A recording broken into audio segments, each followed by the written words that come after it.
All India mirror ન્યૂઝમાં આપનું સ્વાગત છે। સમાચારની વાત કરીએ તો વડોદરાના સિયાબાગમાં આવેલી કાચા પટેલની વાડીમાં કેવડાબાગ નવાપુરા કોઓપરેટિવ ક્રેડિટ સોસાયટી લિમિટેડની આજે ચૂંટણી યોજવામાં આવી હતી, જેમાં સ્ટાર પેનલ અને ગુલાબ પેનલ વચ્ચે જંગ જામ્યો હતો। એમાં ગુલાબની પેનલનો વિજય થયો હતો।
ઓલ ઇન્ડિયા મિરર ન્યૂઝમાં આપનું હાર્દિક સ્વાગત છે।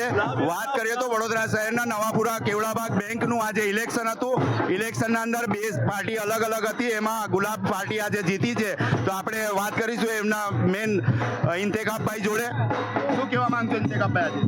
આજથી 40 વર્ષ અમે મહેનત કરી રહ્યા છે। 4 કરોડનું ભંડોળ હતું, 40 કરોડ પર ભંડોળ 40 કરોડ ભંડોળ કર્યું છે, બેંકની પ્રગતિ કરી છે અને દિવસે દિવસેની પ્રગતિ છે કે અમને બી ખુશી અને આનંદ થવાય છે કે અમે આટલી મહેનત ગરીબો માટે કરીએ છીએ અને ગરીબોને પ્રોત્સાહન મળે છે। અને એ પબ્લિકે આજે અમને રિઝલ્ટ આપી દીધું છે ચૂંટાઈને કે ભાઈ વિરોધ પાર્ટી હતી એમને ભ્રષ્ટાચારનું અમને આરોપ લગાવ્યો, બધી વસ્તુઓ કીધી, અમે લોકોએ કોઈ વસ્તુ અમે જવાબ નથી આપ્યું, પબ્લિકે આનો જવાબ આપી દીધું છે। આગળની રણનીતિ તમારી શું રહેશે? આગળની રણનીતિ અમારી વિકાસની છે, અમે અલગ અલગ મુદ્દા લાવીશું, વિકાસ કરીશું, એ જ અમારી આશા છે। બાબાભાઈ, આપ શું કહેવા માંગશો? હું તમામ સભાસદોનો તહે દિલથી શુક્રગુજાર છું અને સભાસદોએ જે અમારામાં વિશ્વાસ બતાવ્યો છે એ બદલ હું એમને આભારી છું અને અમારી વિજય એ સભાસદોની વિજય છે। અલ્તાફભાઈ, આપ જે વિરોધ પાર્ટીએ અમારો જો નેગેટિવ પ્રચાર કર્યો હતો એ નેગેટિવ પ્રચારનો આજે સભાસદોએ ખોબા ભરીને અમને મત આપીને એમને જવાબ આપી દીધો છે।